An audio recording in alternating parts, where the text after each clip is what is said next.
This is part 2 of my 2-part Switzerland travel guide videos. Switzerland is definitely one of the most beautiful countries to visit. Known for its stunning mountain landscapes, beautiful nature sceneries, and charming lakeside cities. Do check out part 1 of my series for transportation and essential apps guide. Throughout the video, I'm using Swiss Travel Pass for free bus, boat and train rides, and discounted cableway rides, but I'll mention the cost for reference. I reached Switzerland via Zurich Airport. The 9-day trip will bring me to Lucerne, Zermatt, Interlaken, where I will have multiple day trips to Zurich, Oeschinen Lake, Lauterbrunnen, Grindelwald First, Bern, and finally returning to Zurich. This video begins on the 6th day of the trip, and I would recommend visiting one of the most beautiful lakes in the world, Oeschinen Lake. It is the highlight of my whole trip and I can't recommend it enough. Oeschinen Lake is near the small town of Kandersteg. It takes around 1 hour 5 minutes by train from Interlaken with a connecting change at Spiez. The ride costs 27 francs. Then walk about 15 minutes east for 1 kilometer to the gondola station. The gondola costs 16 francs at half price with Swiss Travel Pass. You can get a copy of this map at the ticketing office. I marked the upper gondola station as X. Here you can follow the Trail C or D to the lakeshore, but I recommend following Trail D to Sandhut for the best view, and then Trail E to Unterbergli kiosk. It only serves drinks, no food. If you are an experienced hiker, you can follow Trail G to Unterbergli. This trail is at a higher altitude and was closed due to possible landslides during my trip. For the return, use Trail E again and then follow the lakeshore, and finally Trail C back to gondola station. The whole route will take about 3 hours, not including stops.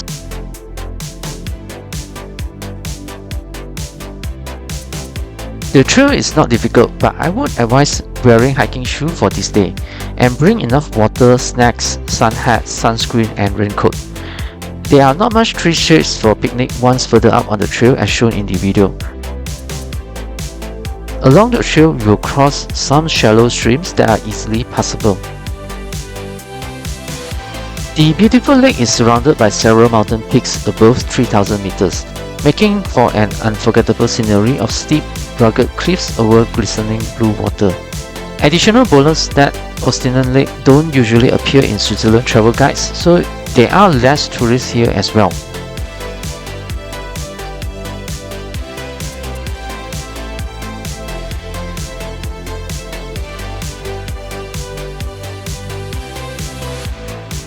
I ended my hike at Unterbergli kiosk where they sell drinks, but there are further mountain trails open during summer.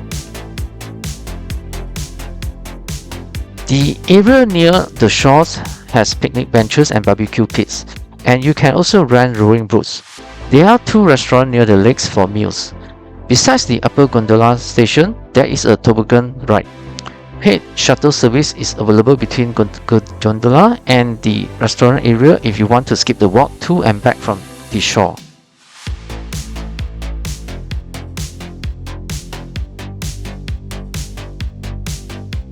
Once back to Kandersteg train station, take the number 230 bus from the bus stop in front to Blausee Lake.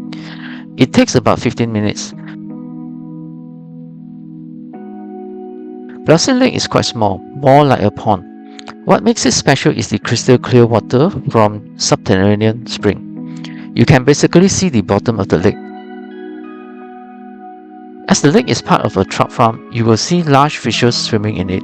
A 15 minutes glass bottom boat ride is included with the entrance ticket of 11 francs.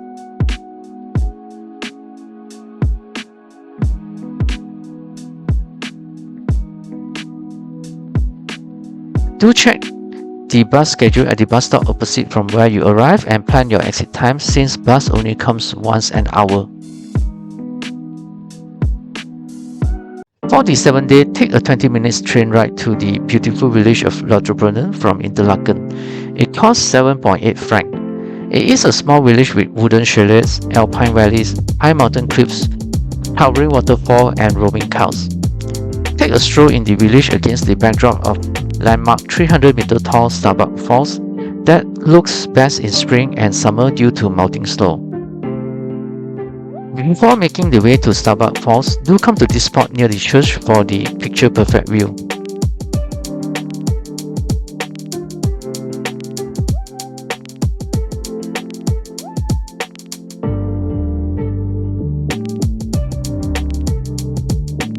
After that, you can get a closer look at Staubbach Falls. It is the tallest waterfall in Switzerland. There are some stairs and a tunnel that brings you to behind the waterfall. Here the water flow becomes more like mist. The view is better from the bottom compared to behind the waterfall. However, it is still worth to climb the stairs to get a good view of the village.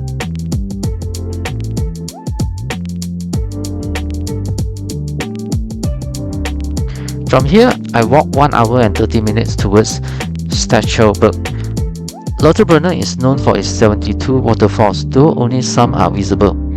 The weather was sunny and it was a pleasant walk over flat terrain while surrounded by spectacular sceneries.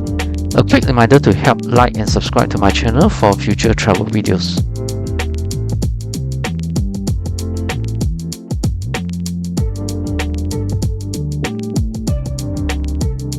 About 40 minutes from Staubbach Falls, you will first reach Trummelbach Falls. It's the largest subterranean waterfall in Europe and is especially powerful during spring and summer, where the 10 glacial waterfalls inside the mountain carry 20,000 liters of water per second. Don't walk the stairs from the bottom. Instead, take the elevator up to number 6 waterfall and walk up to number 10 waterfall. Then view each waterfall as you come down. If you do not want to walk all the way here, you can take the bus number 141 from outside Lauterbrunnen train station. Note that Trummelbach Falls is only open from April to November. Entrance fee is 15 francs.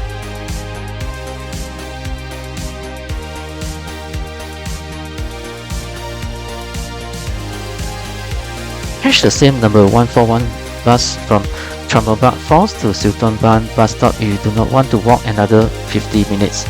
This is where the cable car station to Schilthorn is located.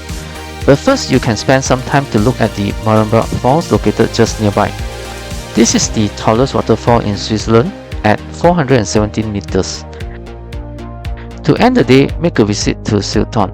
The cable car makes a switch at Grindelwald, then continue on with stops at Bern, Berg, and finally continue on to Schilthorn. Total time taken is about 30 minutes. The rides cost 43 francs at half price with the Swiss Tour Pass. The summit at 2,970 meters provide an excellent view of the entire Jungfrau region. You can view the mountainous peaks of Eger, Monch, and Jungfrau among more than 200 different peaks.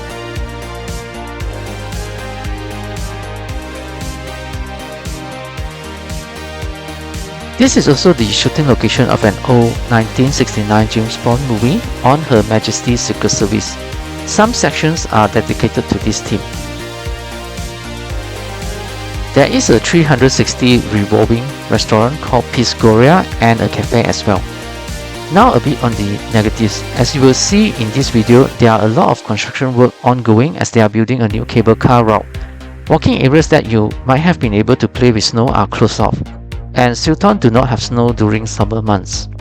On the way back, stop by Birch for the trail walk. This is free and you can walk over glass floor perched high above ground. It is less scary than it sounds.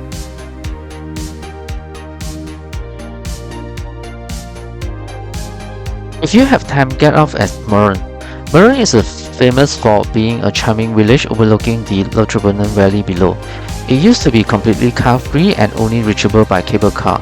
Unfortunately, it has the same construction work ongoing. There are now small vehicles that move construction material. I think these haven't been mentioned on most Schilthorn and Bern guides, so you might find reality is less than ideal.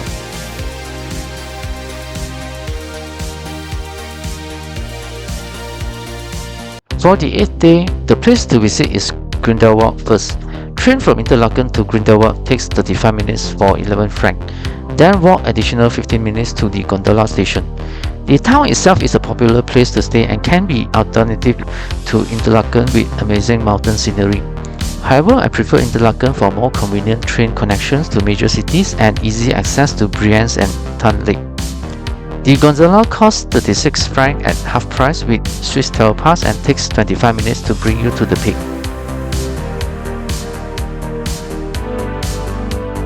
Grindelwald First is the local mountain peak of Grindelwald at 2,168 meters. The top activity to do here is the free first cliff walk. This is a narrow steel pathway built onto the rock face. A thrilling experience if you are not afraid of heights. At the end, you can walk out on a glass-floored ring platform 45 meters above the ground. Throughout the walk, you will get spectacular view of Eagle and other peaks. Besides it is a restaurant.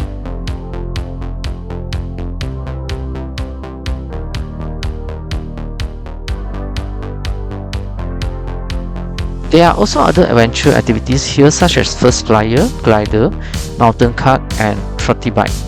You will need to buy additional combo tickets at the gondola station or separately at each attraction. The tickets are sold out very quickly and have very long wait times.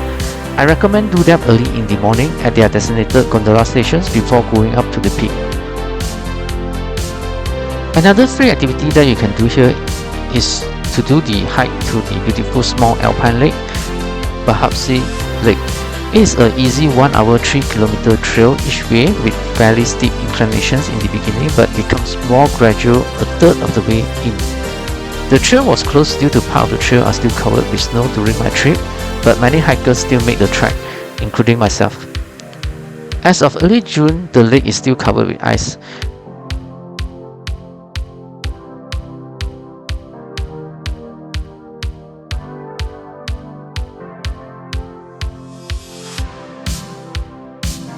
During summer, it looks like this.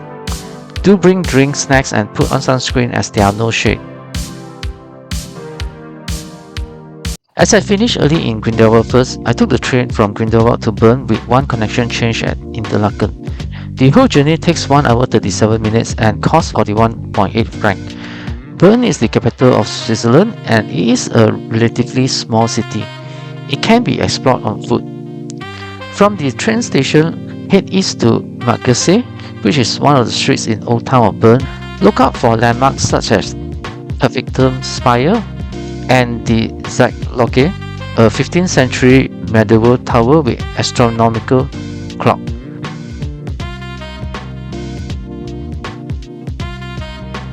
Continue walking east for 15 minutes until you reach Uetliberg. The Bern Park is just located across the Aare River. The city symbol is the bear and 3 of them resides at this tiny park. There are no entrance fee. Located across the road is the free to visit Rosengarten. The hill contains a small rose garden, green space and a restaurant. The key highlight isn't the roses but the excellent view overlooking Bern Old Town and Aare River. This is the best view of the city and is worth the short climb up. Albert Einstein lived in Bern during early 20th century and one of his 4 bronze statues in Bern is located here.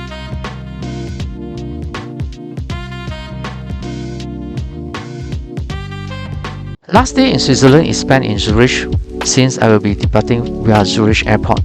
Train from Interlaken via Bern takes 2 hours and 73 francs. If you have Swiss Travel Pass, you can drop by the Landes Museum, which is the Swiss National Museum located beside the train station. It presents the history and culture of Switzerland and incorporates augmented reality and visual interactive displays. Certain sections are temporary exhibits and could contain topics not suitable for young children. Entrance is free with Swiss Travel Pass or 13 francs without it. After the museum, cross the Limmat River to get to Zurich Old Town. Here, take a stroll among the cafe, restaurant and shops. Zurich is Switzerland's biggest city and it is the transportation hub and finance center. The Old Town is the highlight with its historic buildings. Do stop by the Grossmünster Cathedral, which is a prominent landmark in Zurich. It is a Protestant church dating back to 12th century. During the day, it was closed for private wedding ceremony, but usually you can enter it for free. Out further south towards Trummelbach where the piers on Zurich Lake are located. The round-trip boat rides on Zurich Lake are free with Swiss Travel Pass or otherwise cost 9.2 franc. The cruise takes between 1 to 1.5 hours depending on which one you took. As I've mentioned in the first video, Blausee Lake is still the best among all the boat rides in this trip.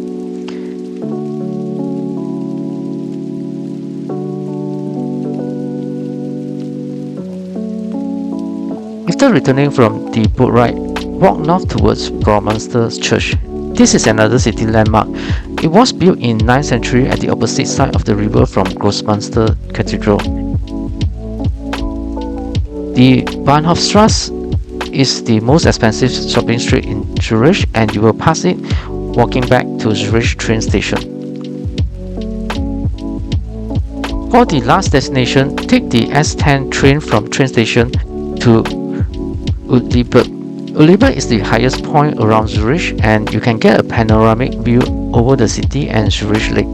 At the peak there is a hotel and a lookout tower. The train ride takes 20 minutes and costs 9.2 franc. You will need to walk a further 15 minutes to reach the peak. A quick reminder to help like and subscribe to my channel for future travel videos. Lastly, I will show here information related to travel costs. Do check out part 1 of my series, which contains transportation and essential apps guide. Listed here are the costs for train travel, boat travel, attractions entrance, Swiss Travel Pass, and half-fare card. For a train and boat travel intensive trip like mine, it is slightly cheaper with Swiss Travel Pass with savings of 46% or 670 franc.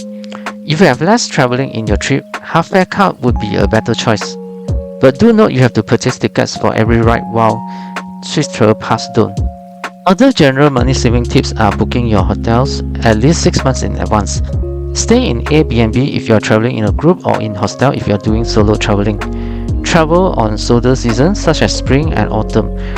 Bring non-perishable food from your home country, but do check what food are restricted to bring in and if there are cooking facility at where you are staying. Get your meals from supermarkets. Aldi and Lidl are cheapest while Migros and Co-op are more expensive. However, they will still save 50% of your meal costs. And that concludes my Switzerland travel guide. Hope this information helped for your trip to Switzerland. Do help to like and subscribe to my channel for future travel videos.